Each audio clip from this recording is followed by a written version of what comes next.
Sir. কি ব্যাপার তুমি? আপনি পুলিশ? আপনি না তুফান চৌধুরী? হ্যাঁ, আমি তুফান চৌধুরী।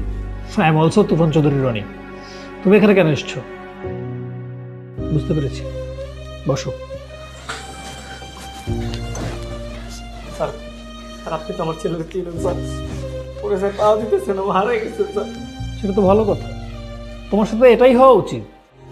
স্যার, স্যার আমার ছেলেকে যেভাবে হোক খুঁজে বের করে দিন স্যার, প্লিজ।